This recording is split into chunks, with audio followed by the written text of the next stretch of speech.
कयो। हाँ, सिंध में जेकर असां जबलनि जी ॻाल्हि कयूं त सिंध में जेको अहम जबल आहिनि, जेके अहम माना मशहूरु जबल आहिनि, उन्हनि जा नाला ही आहिनि त हिकु बड्रो जबल आहे, ॿियो घोड़ाखेल स्टेशन, ऐं हुन खां पोइ कारूंझर जबल आहिनि, खीरथर जबल आहिनि। ठीकु आहे, त इहे जेके अहम आहिनि त असांजो सिंधी सब्जेक्ट मां सिंधी अदब, त सिंधी अदब में जेके अहम सुवाल आहिनि उहे असां लिखिया आहिनि।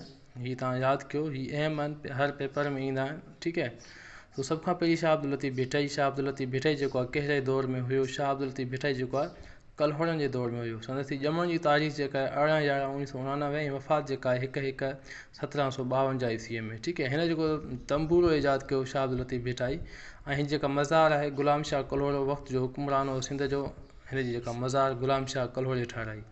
हुन खां पोइ मिर्ज़ा कलीच बेग जेको आहे हुन शम्सुल उलमा चयो वेंदो आहे। मिर्ज़ा कलीच बेग जेको आहे हिन जी जेका ॼमण जी साल आहे 1853 आहे। सिर्फ़ु तव्हां हिन जो लक़ब यादि कयो त मिर्ज़ा कलीच बेग जो जेको लक़ब